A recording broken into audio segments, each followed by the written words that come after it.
fonderies de Waterloo, on rassemble au sommet du Cubilo le charbon de bois, le fer en gueuse et les déchets de ferraille en vue de la coulée de l'après-midi.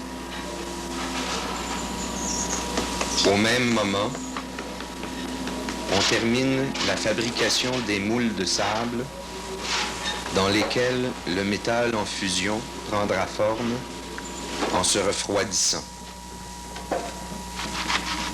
La technique du moulage en sable, encore utilisée à Waterloo, était déjà connue en Italie au XVIe siècle. Assez répandue en Europe, elle gagne la Nouvelle-France où, en 1738, on réussit enfin l'allumage du haut fourneau des forges du Saint-Maurice.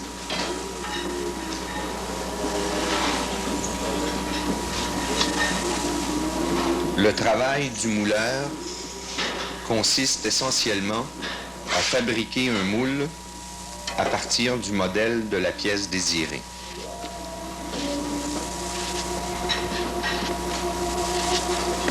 Autour et à l'intérieur du modèle, on tasse le sable pour qu'il en épouse la forme.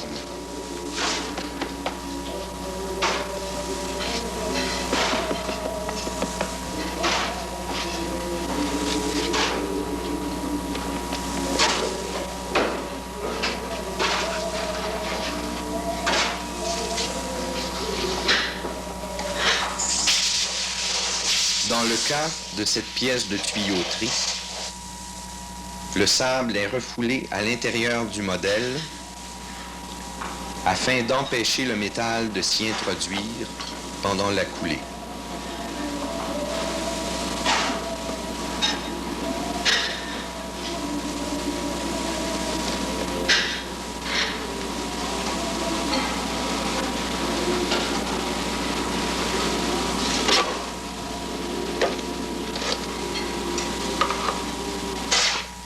Le cône va permettre à la fonte de pénétrer à l'intérieur du moule.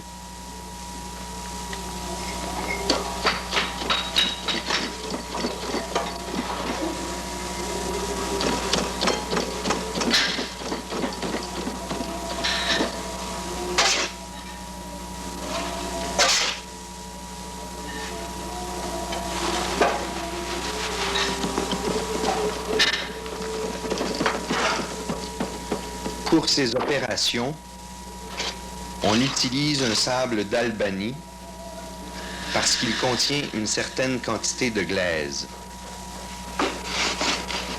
Il garde ainsi sa forme une fois bien tassé et reste imperméable au métal en fusion. On peut donc retourner le moule sans détruire le moulage. Ce type de poudre blanche a pour fonction d'empêcher les deux parties du moule de se lier entre elles et d'en faciliter la séparation lorsqu'on voudra retirer le modèle.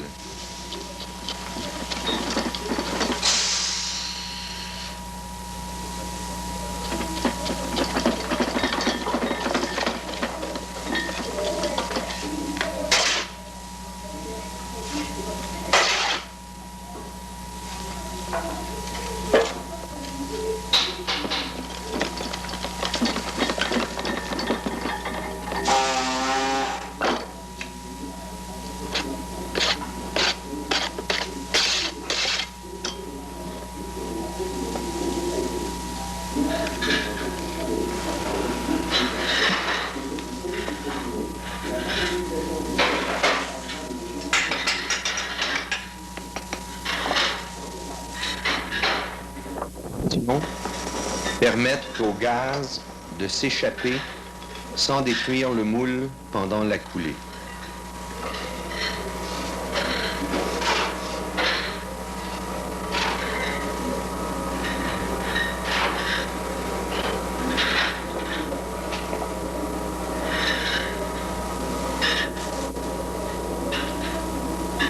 que les étapes de la fabrication du moule puissent varier selon les objets qu'on désire obtenir, elles exigent de la part du mouleur un grand savoir-faire. Refouler le sable, bien entourer le modèle, retourner les moules, retirer les modèles sont toutes des étapes essentielles qu'il lui faut suivre sans erreur et dans l'ordre. C'est avec cette technique que l'on fabriquait autrefois bouilloires, chaudrons et marmites de toutes sortes.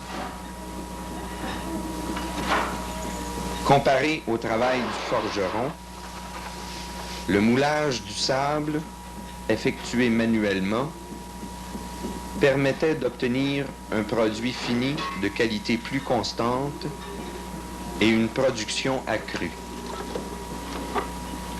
C'est ainsi qu'en 1833, les forges du Saint-Maurice produisent 1500 poêles en fonte en 4 mois.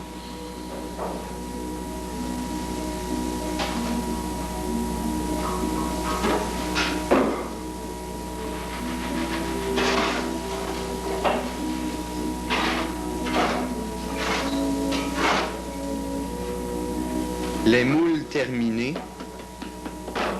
on achève la préparation du cubilo et des charges en vue de la coulée.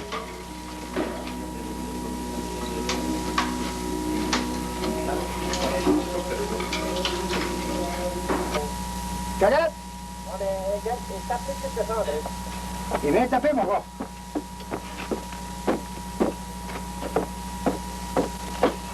OK. T'as mis 2. OK? Bon, là, je monte. Pour le vrai.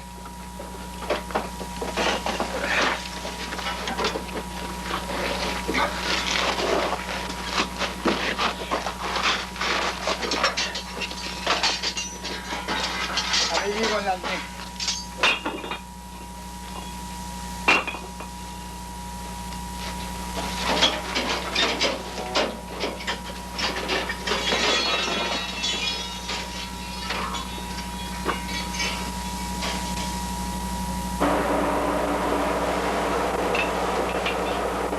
L'allumage du cubilo se fait à l'aide de papier et de charbon de bois. 1 heure plus tard, sous l'action de la soufflerie, le charbon en braise développe une température suffisante pour faire fondre le métal.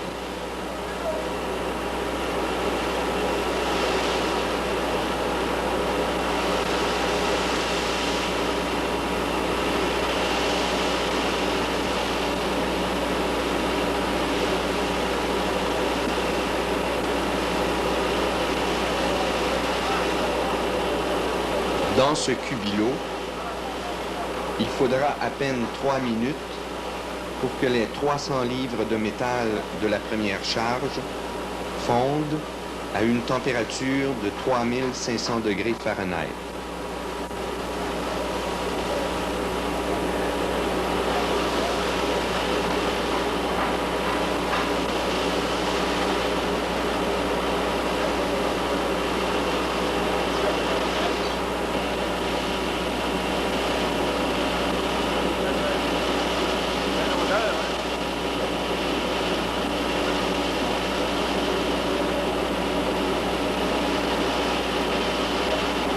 La qualité de la fonte produite à Waterloo est contrôlée de façon empirique.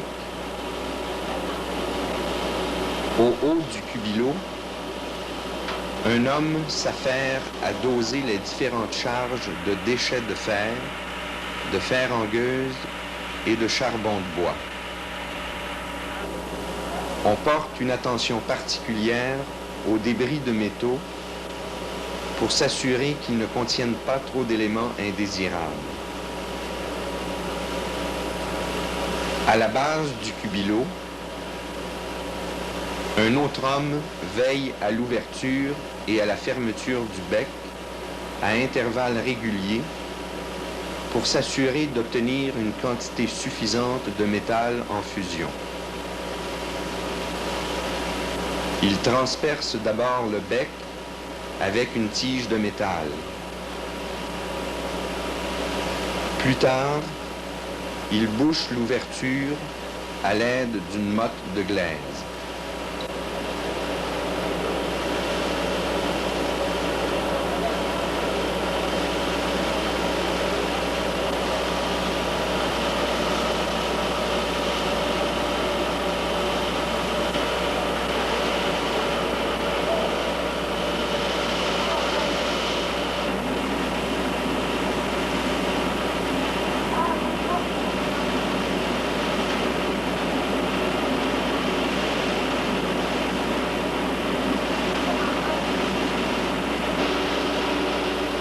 Pendant 3 heures, on déversera 4 tonnes de fonte dans les moules.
En plus de la force et de l'endurance, le remplissage des moules demande une attention soutenue.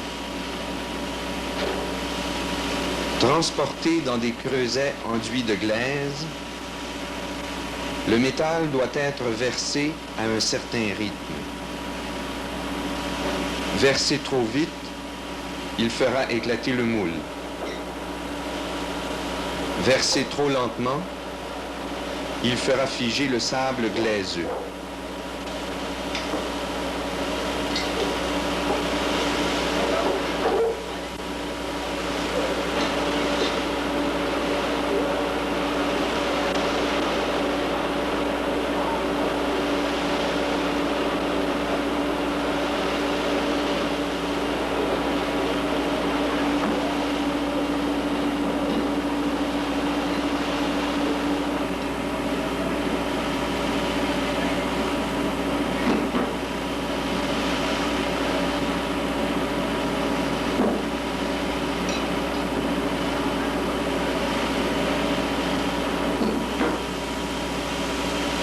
Après quelques minutes, la fonte est déjà durcie. On procède alors au démoulage.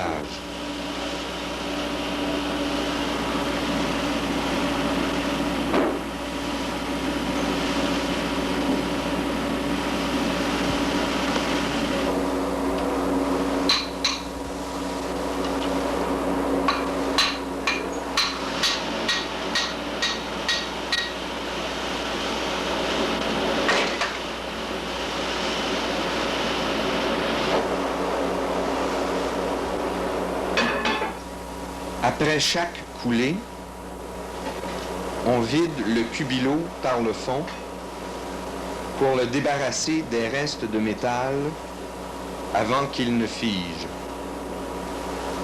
Après quoi, il sera nettoyé pour la prochaine coulée.